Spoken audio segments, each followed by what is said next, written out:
हमारे पाकिस्तान की जो एजेंसीज हैं, हमारे जो सिक्योरिटी एजेंसीज के अदारे हैं, वो अपने तौर पे अपनी तफ्तीश, अपनी इन्वेस्टिगेशन मुकम्मल कर चुके हैं। जो चौंका देने वाली बात है कि अगर आप उसको डिपोर्ट करते हैं तो बिस्मिल्लाह, वो पाकिस्तानी है, वो पाकिस्तान ही आएगी। आपने ये कहा कि पाकिस्तान में उसको जान का खतरा है। मुझसे आपने ये क्वेश्चन किया कि क्या आप उसको उसकी जान की हिफाजत की जिम्मेदारी लेते हैं। सीमा के खानदान के किसी इमीडिएट फर्द की तरफ से उसको जान से मारने की धमकी आई है, हम छोड़ा है। आप दोबारा कलमा पढ़िए और उसी दायरा इस्लाम में दाखिल हो जाए। अस्सलाम वालेकुम दोस्तों, आज के इस न्यू वीडियो में आप सभी का एक बार फिर से मोस्ट वेलकम है, स्वागत है। उम्मीद करते हैं कि आप सब ठीक होंगे, खुश होंगे। दोस्तों आज की वीडियो बहुत ज़्यादा इम्पोर्टेंट है, ख़ास है वो इसलिए कि क्योंकि पाकिस्तान में अब सीमा हैदर के ख़िलाफ़ अब तक की सबसे बड़ी कार्रवाई हो चुकी है। जी हाँ दोस्तों, पाकिस्तान ने अब सीमा पर बहुत बड़ा एक्शन ले लिया है, क्योंकि एक वीडियो पाकिस्तान से आई है जो कि इस वक्त सोशल मीडिया पर काफ़ी वायरल हो रही है। ये वीडियो मैं आप लोगों को यहीं पर पूरा दिखाऊंगा, जिसमें एक पाकिस्तान के बहुत बड़े पत्रकार हैं, उन्होंने नेशनल मीडिया पर सीमा हैदर के ख़िलाफ़ बड़े बड़े यानी राज खोले हैं और बड़े बड़े इक़दाम उन्होंने इस वीडियो के अंदर बताए हैं कि पाकिस्तान ने अब तक सीमा हैदर के मामले में क्या किया, क्या नहीं किया।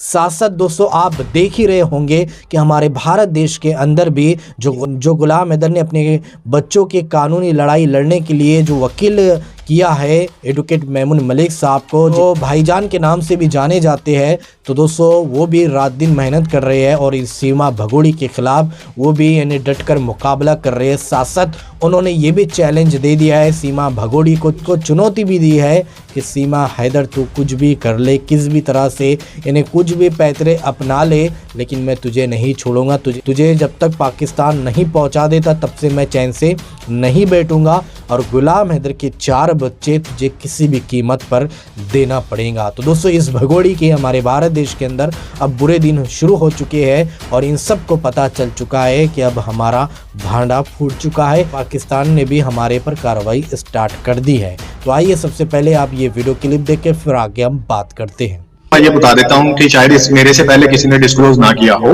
हमारे पाकिस्तान की जो एजेंसीज हैं, हमारे जो सिक्योरिटी एजेंसीज के अदारे हैं, वो अपने तौर पे अपनी तफ्तीश, अपनी इन्वेस्टिगेशन मुकम्मल कर चुके हैं।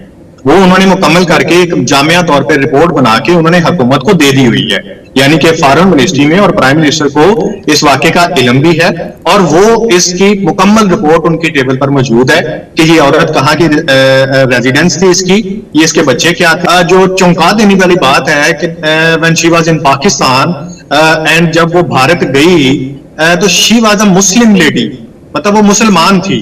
वहां पे उसने अपना मजहब तक चेंज कर दिया, वो हिंदू मजहब उसने अपना लिया। सचिन के साथ शादी करने के चक्कर में या शादी करने के बाद उसने जब भी ये किया, तो सबसे पहली बात चौंका देने वाली तो ये है कि उसने इस शादी के चक्कर में, इस प्यार मोहब्बत के चक्कर में, या जो भी ये ड्रामा एक उसने रचाया हुआ है उसके चक्कर में उसने अपना मजहब छोड़ दिया।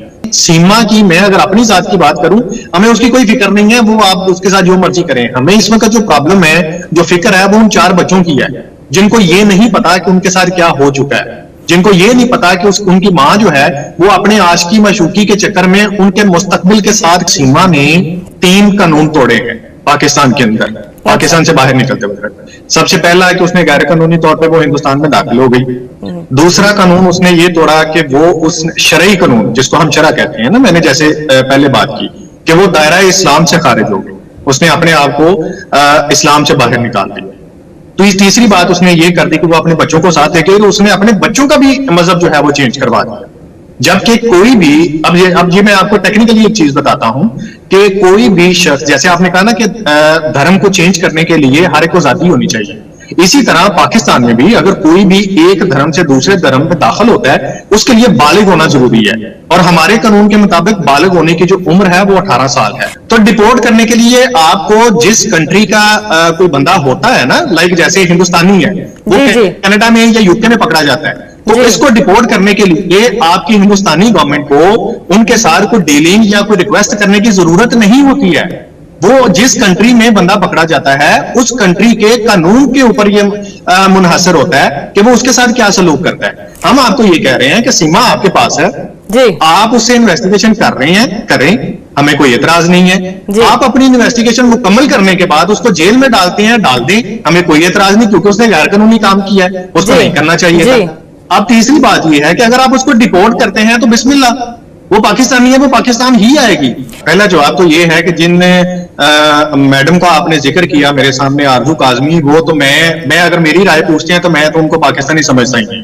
सबसे पहली बात तो ये, क्योंकि वो पाकिस्तान में मौजूद नहीं है। वो शख्स जो अपने मुल्क से बाहर रहकर अपने ही मुल्क के खिलाफ बोलता है, फिर वो तो उससे बड़ा तो कोई ट्रेटर हो ही नहीं सकता इस दुनिया में। दूसरी क्वेश्चन आपने ये कहा कि पाकिस्तान में महिलाओं को सिक्योरिटी खदशात हैं, उनको इज्जत की निगाह से नहीं देखा जाता। एग्जांपल्स आपने ये दे दी।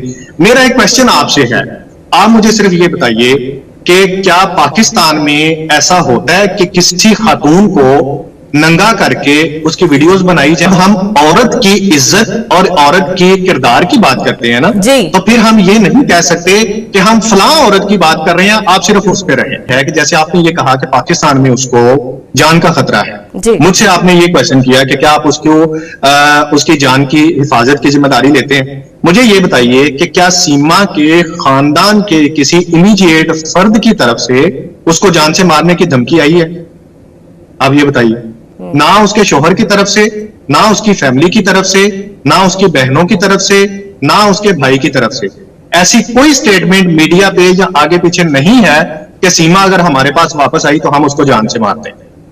ठीक है, मैं हूं ना, मेरा कोई फैमिली मेंबर है, अगर वो बाहर कहीं चला गया है, अगर उसने कुछ भी कर लिया है, तो सबसे पहला उसका जिम्मेदार तो मैं हूं ना, क्योंकि मैं उसका फर्स्ट इमीडिएट फैमिली मेंबर हूं। उसके साथ क्या होगा वो मैं फैसला करूंगा।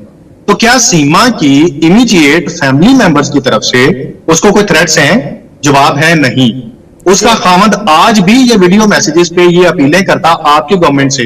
वो पता नहीं, मुझे नहीं फिर इल्म कि आपकी बात, ये वाली बात कौन से पत्रकार से हुई है कि जिसने बड़ा धड़ल्ले से ये बात कर दी है कि वो पाकिस्तान आएगी तो उसको मार दिया जाएगा। मैं आपको ये कह रहा हूं कि इवन दैट हम आपके मीडिया हाउस पे जब आप जैसे कोई दोस्त हमें इनवाइट करते हैं, तो हमें जब उनके टेलीविजन पे बैठते हैं तो हमें ये सुनने को मिलता है, पता चलता है कि सीमा भी कोई किरदार है या सीमा भी कोई इशू है। हमारे तो यहाँ पे सोशल मीडिया क्या, मीडिया क्या, किसी को कुछ पता ही नहीं है कि क्या हो रहा है। और ये मैं बड़े एक जिम्मेदारी से आप ये रिस्पॉन्सिबिलिटी से ये कह रहा हूं कि जो खदशात आप लोग जाहिर कर रही हैं, ऐसा यहाँ पाकिस्तान में कुछ भी नहीं है।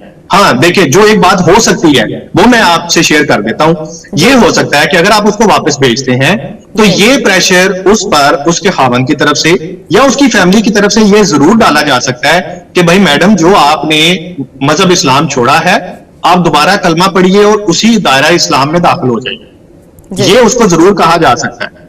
ठीक है, जाहिर सी बात है, उसका शौहर है। दूसरे नंबर पे जो उसने बच्चों का मजहब चेंज करवाया, ये उसके पास ना तो कानूनी तौर पे कोई जवाज है, ना इखलाकी तौर पे और ना शरई तौर पे। ये उसने गैर कानूनी काम, वो इसी तरह गैर कानूनी और गैर शरई काम किया है जिस तरह वो तौर पर हिंदुस्तान में दाखिल हो गई है। बच्चों को मजहब चेंज करवाना, बच्चों का, जब तक वो बालिग नहीं हो जाते, ये हमारे यहाँ हमारे कॉन्स्टिट्यूशन में, बल्कि आपकी तरफ भी यही होगा, हिंदुस्तान के कानून में भी यही होगा कि नाबालिग कोई भी शख्स है, उसका कानून, उसका कोई भी वो गैर कानूनी काम करता है तो उसको नहीं माना जाएगा। लिहाजा ये एक चीज उस पर जरूर ये प्रेशर किया जा सकता है उसको कि आप दोबारा से दायरा इस्लाम में दाखिल हो जाइए, जो कि मुझे लगता नहीं है। मुझे ये बिल्कुल भी नहीं लगता कि अगर वो हिंदुस्तान से डिपोर्ट करके पाकिस्तान आ भी जाती है तो मुझे ये नहीं लगता कि उसका जो शौहर है वो अपनी इस बेगम को दोबारा से स्वीकार करेगा, बल्कि उसका क्या, ये दुनिया का कोई भी शौहर होगा वो उसको नहीं अपनाएगा। पाकिस्तान से गई और वो जाते हुए अपने बच्चों को भी अपने साथ ले गई। तो हमारे यहाँ पे चूंकि, और गई वो उस वक्त जब उसका शौहर जो है वो उसके पास नहीं था, मतलब वो पाकिस्तान में नहीं था, वो सऊदी अरब में काम पे था, या आप ये कह लें कि जॉब कर रहा था। वहां पे आके पाकिस्तान से जब वो निकली है, ये पहली दफा नहीं निकली, वो पहले नेपाल में रिपोर्ट्स के मुताबिक उसकी मुलाकात हुई सेशन से, फिर वो वापस पाकिस्तान आई। पाकिस्तान आने के बाद फिर दोबारा से उसने ट्रेवल किया नेपाल में, तो नेपाल के रास्ते वो हिंदुस्तान में दाखिल हुई। तो कहीं ना कहीं पे अगर ये देखा जाए तो उसने स्टेक जो है वो दोनों मुल्कों की, खासतौर पे पाकिस्तान और भारत के जो सिक्योरिटी के मामलात हैं, उसने उसको भी आप ये कहने के स्टेक पे लगाया और लगाने के बाद उसने ये नहीं सोचा कि मेरे बच्चों का क्या मुस्तकबिल होगा, उसने ये नहीं सोचा कि मेरे मुल्क की इज्जत जो है वो कहाँ पे खड़ी होगी। ये लोग जो जहाँ पे मैं पैदा हुई हूँ, जहाँ पे पली बड़ी हूँ, जिस खानदान ने मुझे सहारा दिया, जिस शोहर ने मुझे सहारा दिया, जिस शोहर के मेरे पास 4 बच्चे हैं, तो ये सारी चीजें उसने पसे पुष्ट डाली। और एक हिंदुस्तानी जो लड़का है सचिन, खास तौर पर तो उसके साथ उसने ये जो चक्कर चक्कर था उसका, जो कोई आशिकी का या प्यार मोहब्बत का जो मामला था, इसको लेके वो चली गई। तो देखना, हम तो आप, अगर मैं ऑनेस्टली, टू बी ऑनेस्ट, मैं आपको ये कहूं कि पाकिस्तान में तो ये हमारे लिए तो ये कोई इतना के इंपॉर्टेंट इशू भी नहीं है, बल्कि इनफैक्ट यहाँ पे तो मीडिया में इसका